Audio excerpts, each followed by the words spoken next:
welcome back to a brand new episode of the African Techpreneur webinar on IT Varsity. Now, IT Varsity, people ask me what exactly is IT Varsity. So as the name suggests, it's an institute that focuses just on IT. And we're not one of those that focuses on too many things. We just focus on one thing, and we want to be the best in Africa on that. And in fact, for the first 2.5, 3 years of operation, we just had one course that we put everything into. And we still got the one, and now we've just added an add-on to it. So from the one qualification, you can add on a higher qualification to it. And now we are offering, get this, a complete diploma in software engineering. Incredible, isn't it? I am so excited. A diploma in software engineering, very practical, mentored by myself, and basically focused on getting you into the software engineering world anywhere you want in the world. And there's a strong focus on back-end development, databases, RESTful APIs. So those of you who are interested in getting into like hardcore development and doing digital nomading, maybe consider this course. But enough of IT Varsity. What's our topic today? So today we're talking about something that's, I guess you could say is slightly controversial, but it's something we're very passionate about, and that is why everyone should learn coding and technology skills going into tomorrow, the world of tomorrow. And I guess we'll talk about this a little bit more. We'll unpack why it's controversial. Why is it controversial? I don't think it's controversial. It's maybe controversial is taking it a bit too far, but you have a group of people like us that firmly believe that everyone should be equipped with this kind of knowledge because this is the way the world is steering towards. And then there's a group of people that say it's not as important, and for the most part life will stay the same going into the future. So especially online, there's a lot of back and forth, there's a lot of debate, and there's a lot of discussions around this. So in today's episode, I want to hear from you on exactly why you believe that everyone should, and address some of the points that people who say it's not important have. So the thing is, first and foremost, I don't think it's a controversial topic. Maybe there are those who are scared of technology, they are technophobes, and their knee-jerk reaction is to say, well, it's not that important. But tech is everywhere, and tech always succeeds. I mean, look at companies like Uber. There was a time when the taxis and public transport systems had such a firm hold on everything, on the travel, on the transport industry. Nobody could have thought that something like Uber will come and totally dominate the world. But Uber came with tech, and now it's the most convenient thing. And when you and I are traveling overseas, for example, in Turkey last year, did we look at taxis? No. Where's the first place you go if there's no decent public transport? You look at Uber. And the towns that don't have Uber, that's when you look at the taxis as a second second option, a fallback. So it's not controversial. Tech is everywhere, and I can sit and talk for hours about tech. But what about the tech that is hidden? And that's the part most people don't realize. The tech that's hidden in our everyday lives. I mean, people talk about cutting edge artificial intelligence and how we need to learn it and we need to use it. It's already been part of our lives and we don't even realize, because your cell phone has the most cutting edge artificial intelligence. When you use Face ID to unlock your phone, what is that? That's facial recognition, AI. When you ask Siri to do something for you, that's AI. So you don't have to learn it, it's there. Now all of this tech, no matter what it is, it's your cell phone, or it's your microwave oven, or it's the plane that you are on that's on autopilot, what do you think is operating behind the scenes there? What do you think is making everything happen behind the scenes? Computer code. It's tech, but specifically computer code. So when that pilot switches that plane to autopilot and falls asleep, It's computer code that's running the plane, that's flying the plane. It's computer code that your life is in its hands, in a manner of speaking, because that plane is up there, and if something goes wrong with that code, you're in serious trouble. Pretty much everything. The fact that we are able to do this webinar now is computer code. Your cars, the safety systems, the entertainment system, the stabilization system in your car. Guess what? Computer code. So if we're surrounded by code, shouldn't we at least have a rudimentary idea of what code is and how code works? Exactly. And a lot of people that disagree with this, with the notion that everyone should learn code, that's something that they often bring up. They often say things like, not everyone is getting into development, not everyone is going to be an IT specialist, so it'll be a wasted skill. But I mean, as you say, tech isn't, and I think we've even had an entire webinar about this in the past, where tech isn't reserved for the IT guys anymore. It isn't reserved for the developers. It's been integrated into your everyday life, as you mentioned, but also every other industry. Yeah. I mean, nowadays, back in the day, an accountant would work on books and reams of paper. Today, it's all online, and you have advanced AI tools, built into the web apps that you use to do everything for you. And the accounting world today will not be able to operate purely on paper and pen anymore. Speaking of accounting, right? Accountants work with spreadsheets. When you want to do anything decent with spreadsheets, you have to do formulas. Guess what those formulas are? Computer code. So even accountants are doing computer code. Or if you're using Excel to analyze huge amounts of data, you have to write special formulas. Or if you're using R to analyze big amounts of data, computer code. If you're using automation software on your cell phone, you're writing code. So code is everywhere, and everybody needs to learn code. Now let me tell you something else about code, right? When I was still studying, I used to teach maths at a primary school. And maths is not everyone's favorite subject. We know that, right? Maths is challenging, maths is difficult. But the most difficult part about maths is that maths seems irrelevant to most people. And kids often ask me, why do we have to learn this? What is the end result of this? For example, I'm learning exponents, or I'm learning something like trigonometry. What is the use of this in my everyday life? The sad part is, by and large, there isn't much use for it. I mean, I studied calculus and math at matric level, and I studied calculus at university level. Have I ever used it since? Nope, I've never used it, and I'm coming on 50 years old now. So people question why we have to learn these things that are irrelevant. But now, if you had to reduce the maths to only what's important and practical and add in computer coding, that would be very, very useful, because coding is never coding for the sake of it. You're always coding towards an end result. Right? So there is an objective that you start off with, and you work towards that objective. You can't just write code for the sake of code. So even if it's as simple as counting from 1 to 10, making the computer count from 1 to 10, something as simple like that, or something as advanced as building an app, it's all code, but you're writing code for a very specific purpose, a very specific objective. And what I love about code is that while you are doing code, while you are writing code, it's forcing you to think logically, algorithmically. It's forcing you to be very clear about how you express yourself. And you don't need a human to check your work, because you just run that code in the computer, and the computer will tell you that this is working or not. So are you accurate? Are you clear enough? The computer will tell you that. And ultimately, problem solving.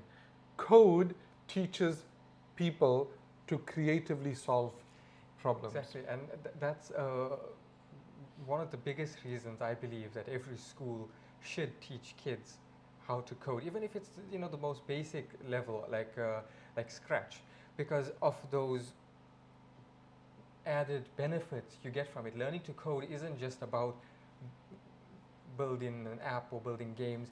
It's especially when you introduce it at a young age, it's about those added benefits. It's about the creativity that comes with it. It's about the problem-solving skill. Because I mean, as you mentioned, when you're coding, you're working towards this big objective, but every step of the way is a small little problem, and there is never a one solution fits all the problems. It's never. You have to think about it for a second and come up with the solution. You have to. And now, here's something controversial. You want controversy, guys? Mm-hmm. Coding is the maths of tomorrow. If I had any say in the education system globally, I would reduce maths to like 25% of what it is today and fill in the rest with coding because of all those benefits. And of course, the best underlying benefit is that coding teaches you how technology operates. All the tech around us is running on code, and it teaches you that. And if ever you come into a point, and you most likely will, no matter what career you get into, and we'll get into that separately, no matter what career you get into, you're going to be steeped in tech, or you're going to be out of the game. Either you're going to use tech, or you're going to be out of the game. And you are going to be faced with situations where you have to write even rudimentary code, even if it just scripts to make things work. Farming robots, for example, in the future we're going to have farming robots, or we're going to have surgeon robots. Those are going to require certain customization scripts, and everybody is going to be required to learn how to write those scripts, just like accountants and data analysts and Excel. In every field we're going to need. So we're going to need that. So it's important that we learn computer code. Now, let's go to something else. Let's go to careers. Right. Right. So when you talk about careers, right, not everybody is going to be a software engineer. We understand that, right? As a software engineer, I loved my work. It was the most rewarding, most fulfilling career, and also financially extremely well rewarding, not to forget to mention that. But not everybody is going to be a software engineer, right? So when you learn code, it gives you a sense of what you want to do with your life, aside from all the skills like problem solving. And if you choose, now you're getting a first-hand experience into perhaps branching out into software engineering. So coding at school is a stepping stone to potentially a career in software engineering. Maths is a stepping stone to potentially no career at all. Exactly. What do you become? A mathematician, and then what? Yeah, and I mean, maths is given such a high priority in schools, right up until grade 12. And I would say, and I'm sure people in the chat will confirm this, that a lot of people have trouble with maths in school when it comes to the more advanced, the later grades. But in your everyday life, right, you only use the maths that you probably learned up until grade 4. The basics, addition, subtractions, maybe calculating the area of objects, and that's it. The more advanced things, you probably even forget after you write the exams, and then you just got to use Google to refresh your memory if the odd chance comes up that you need to use it. Now just build on that. There's a part of maths that we are not taught, that we should have been taught. There's so much of maths we are not taught that we should have been taught, like how do you compare prices at supermarkets? We're not taught that at school, right? So besides areas and things like that, so you go to a supermarket, you see 1 dozen of an item costs you 100 rands. You go to another supermarket, you see they're selling a pack of 5 for 80 rands, which is cheaper. That is everyday practical mathematics. Then what about the mathematics of working out your taxes? The formulas for working out your taxes. The vast majority of us don't know the first thing about doing our tax returns, or calculating what is the best or the best way to do our tax returns and how to pay. So there's a lot of practical mathematics that we could have and should have been taught at school that we are never ever taught. And that is in itself another problem. So I take it up to grade 6 or 7, but include a whole lot of practical aspects of maths, but then stop somewhere and focus on coding. That's what I would do. So here's my take on how we can solve that problem specifically. Let's take the example about the grocery store. A dozen for a certain price and 5 for a certain price at a different store. In school, yes, in maths, you learn the basics of how to calculate that. You learn how to calculate fractions and percentages, so you can calculate the how much it would cost in each store for one, and then get your you find out which is cheaper. So they teach you the basics, but not how to use it in practice. The practical applications of it, which I think learning to code would give you that, because if you think about it, it's a problem that needs to be solved. So you know in your mind, you have the tools needed to calculate this. You just got to think about what's the best way to do it.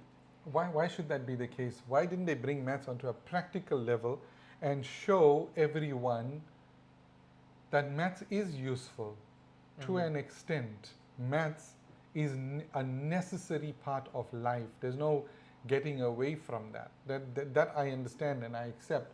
I'm not dissing the subject altogether. I'm saying, where's the practical aspect of maths? Let's bring that in, and then bring in coding, because I've seen the benefits of coding, because I've been doing it since I was 10 years old. And like I say, I'm almost 50, so there's like 40 years of coding, and I've seen the effect it has on my own mind when I'm coding. The level of creativity it unlocks.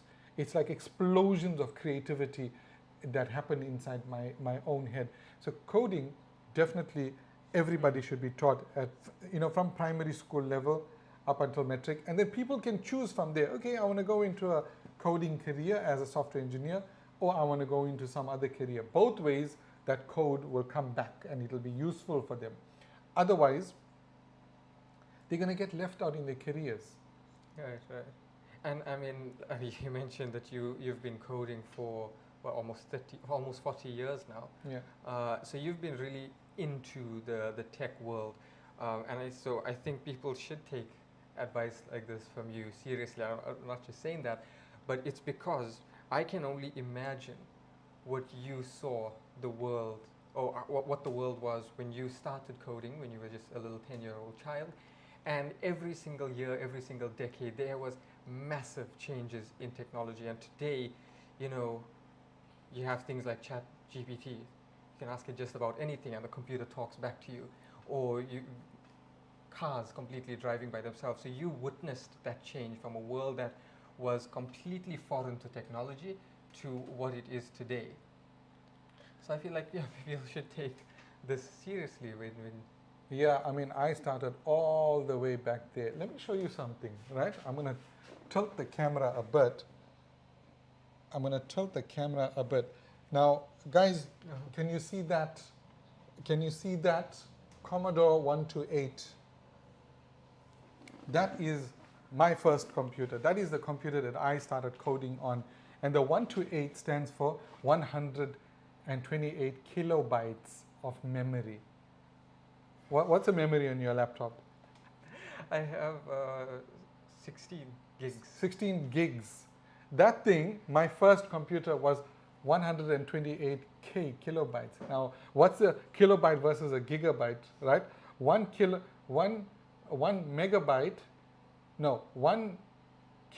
is 1,000 bytes. Right. 1,000 kilobytes is a megabyte. 1,000 megabytes is a gigabyte.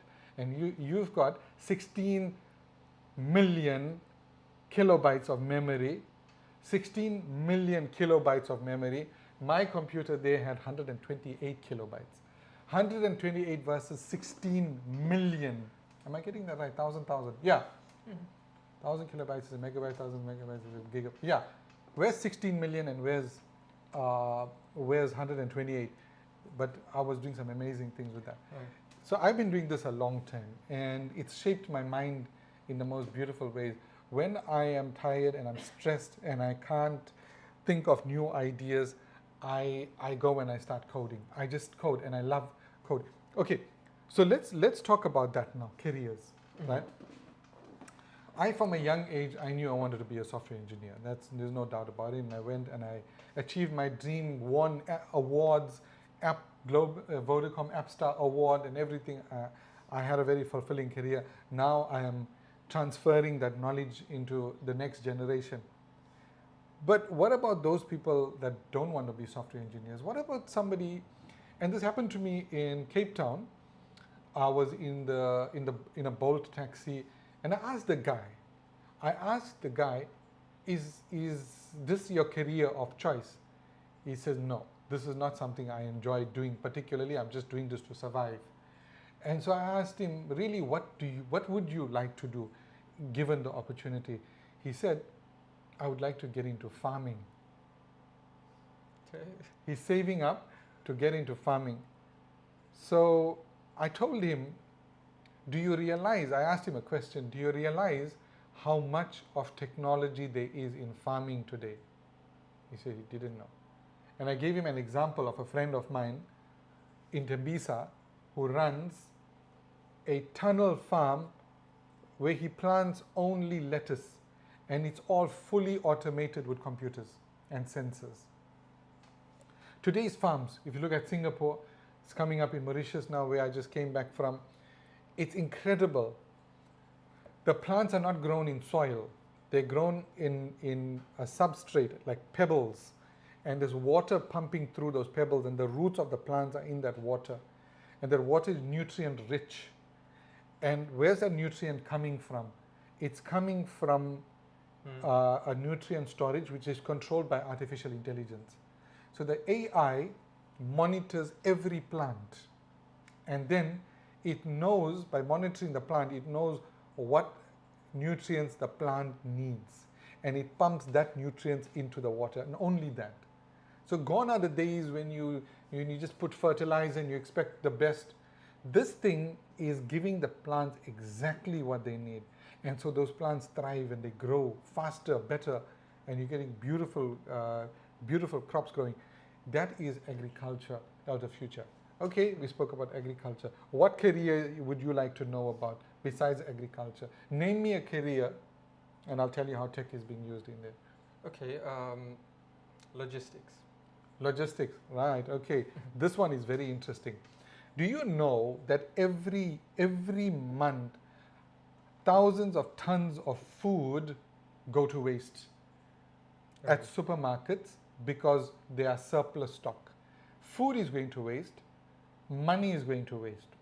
Now, IBM has developed a logistics system that can tell the farmers where the demand for their crops are, so they deliver the exact amount to the exact place it's needed. Because now what's happening is that the farmer is growing, say, cabbages, right? He grows cabbages, he's got 1,000 heads of cabbage, and he doesn't know where this is in demand. So he'll probably go and drop off all 1,000 at a nearest vegetable shop. But that guy is going to sit with it. He maybe sell 500, the other 500 gets rotten, money is wasted, food is wasted. But this AI is going to tell the farmer, drop off 50 here and 100 there and 200 there and 300, this is where the demand is. And so they will deliver the exact amount and a little extra for surplus, and in that way there's no food waste. So over a period of time, the AI is actually monitoring. And if the farmer is growing too much of cabbage, that the supply is too much for the demand, it'll tell him that too. So it'll tell him, instead of growing 1,000 heads of cabbage, why not grow 700 and utilize the rest of your land to grow turnips? AI is helping, not just, I came back to agriculture as an example, but the logistics around it is also very important. Today, logistics is controlled by artificial intelligence. We are going to get one more thing. We are going to soon see driverless trucks that are controlled by a central artificial intelligence that's sending the trucks into optimized optimized routes. Because if you need to pick up something from Durban and Pietermaritzburg and Escort and then Johannesburg, it'll show you the route to go. It won't make you go all the way to Escort and then come back to Pietermaritzburg and then go back to Johannesburg. It'll optimize the routes. And also, I mean, if, let's just say I have a company in Durban and someone has a company in Harrismith, right? And we both need to ship something to Johannesburg, right? So now instead of the company in Johannesburg having to send 2 trucks down, they'll see that the size of my load isn't really that big, and so you can fit both of them in the same truck. So it'll come to Durban, pick up my load, on its way up to Johannesburg, make a small detour into Harrismith, pick up that load. It can calculate those kinds of things. And I mean, we already seen companies making headway into those kinds of industries. And I mean, from what we've seen, that as soon as it's a viable product, it suddenly takes over the world, and it's in every country. And the best part is it's already happening. So guys, my advice to you is there are 2 kinds of people in the world: those that complain about technology and those that own it. And the entrepreneurs, the billionaires, the people that are looked up to in today's times are the ones who embraced the technology. I mean, the Mark Zuckerbergs of the world and the Elon Musks of the world are the people who embraced this technology and found ways to make that tech work for them. See, they didn't shy away from it. They weren't scared of it. They didn't sit back and make all kinds of doom and gloom predictions about it. It's like social media, and then we'll go to the questions. There are a lot of questions. You see, when it comes to social media, and this is a debate I have with lots of people about social media, I think this is a topic on its own, but people complain about social media as potentially destructive for children and a time waste. But that's your personal opinion. Your business opinion should be something else. Where is everybody's attention today? Social media. Yeah. Everybody's attention. Netflix is under threat from TikTok because of the amount of people that are leaving Netflix and going to TikTok. The business opinion is this: my clients are on TikTok, I need to be on TikTok. What's your personal opinion of it? That's a different thing altogether. It determines your usage of it. Personally, I hardly spend any time on social media, but I'm more active than most people because I put out my content and then I leave it there. So let's get into what happened. Is it ended? Can you just check on the stream real quick? Oh, okay, it's back. Just had a small hiccup there. Okay, let's go to the questions. Yeah. I mean, and while you read through those, I think to summarize this topic on why everyone should learn tech skills, I mean, everything else aside, I think the bottom line is that the world that we live in today and the world that we're going to be living in the future is heavily, heavily impacted and integrated with technology. And in a world like that, no one can afford to be a stranger to technology. You can't. Okay, so I Am Rambo says, I've heard something about discrete maths in web development. What is that and how does it work? I have no idea. Discrete mathematics in web development, not sure. I Am Rambo, maybe Google it up, I'm not really sure. So I Am Rambo again, a dumb question. There's no such thing as a dumb question. In fact, the only dumb question is the one you didn't ask. I just see Bashira, she mentioned that where I Am Rambo says he has a dumb question. Yeah. She says, no such thing as a dumb question. Okay. IT varsity students know. But can robots not make websites or develop software? To an extent, yes. Not robots, but if you look at tech like ChatGPT, it can write code. So technology is getting there. But remember, understanding human needs. Why do we write software first and foremost? For people. And understanding what people need, it takes a person. So there'll always be a human that's the analyst, that's the chief designer of software, and then he'll get the AI to write it for him or her. So yes, AI is going to become capable, but there's always going to be a place for humans. It's sort of a way to make life for humans easier, and that's always been a thing. For example, if you're developing MVC applications with Microsoft, you open up the application, you hit a few lines of code, you hit enter, Scaffolding. and it sets up the majority of things for you, and then you just got to go in, a developer has to go in and actually add in the details and get everything just right. So it just gets part of the work out of the way. It makes life easier. That's all technology is ever meant to do. It makes life easier. Heinz Visuals, forever learning new things here. Heinz, thanks for that. It means a lot to us. Tell your friends, tell your communities, tell your contacts, share our videos. I want people to come here to learn about this tech because it's human meets tech. That's what this webinar is all about. Human meets technology. It's to make people not afraid of technology and to make them be able to embrace it, leverage it, and use it for career growth, because that's what I'm passionate about. So, by the way, I see a few welcome back messages for you. So, yeah, welcome back to South Africa. Good to be back. Good to be back. Mauritius is a beautiful, beautiful, beautiful place, but South Africa is home. Okay, Karabo says, like surgeons, teacher robots, accountant robots, etc. Once these machines are up and running, what does the average Joe do in life after that? Karabo, let me tell you a story. When spreadsheet software and accounting packages came out in the 1970s, this is probably your parents were children that time and you were non-existent. At that point, everybody predicted that accountants' jobs are going to become obsolete. There's not going to be a need for accountants. Guess what? Accountants are still around, like them or hate them. And it's even more important now. True, yeah. With all the software packages. So what I'm trying to say is, don't be afraid of this technology taking jobs away. Rather, look at your job and ask yourself, how can I use technology to make my life easier? That is the question. That's the question almost nobody is asking.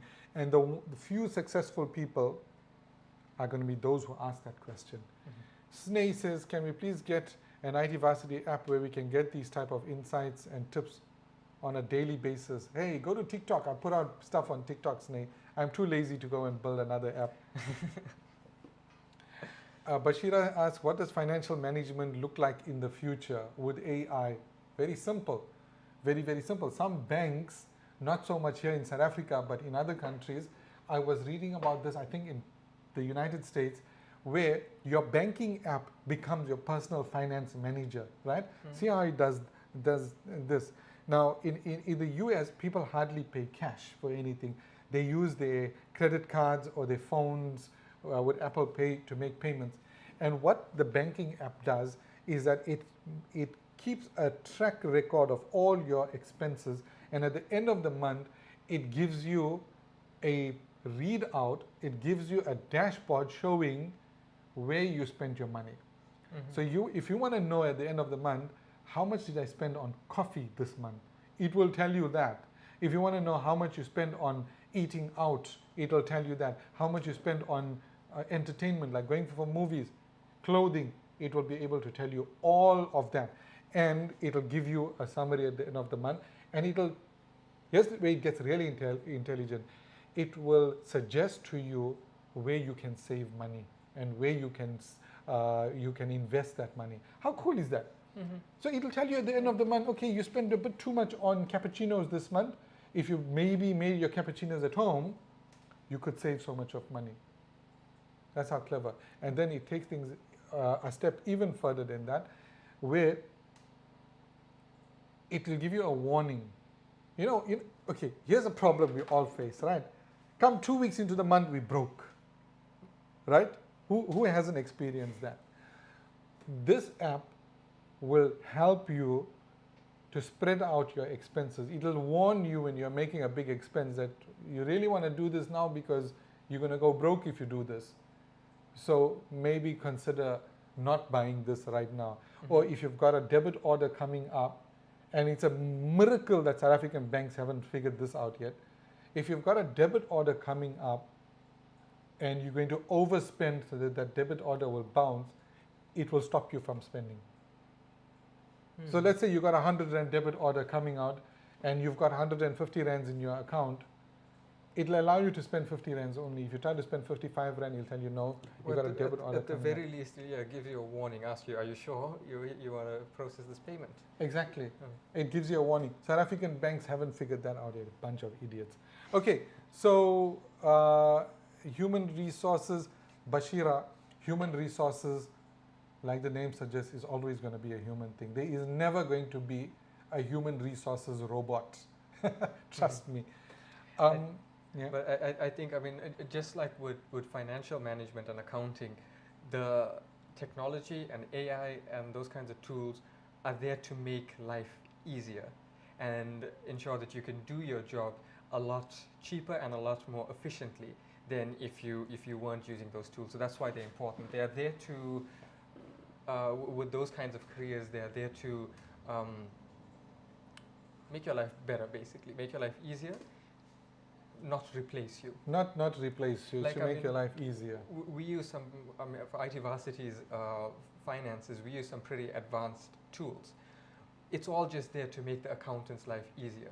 So instead of having to go through every single invoice, you just submit it to this online portal. It has an AI system built in that pulls the information, sends it through to the accounting software.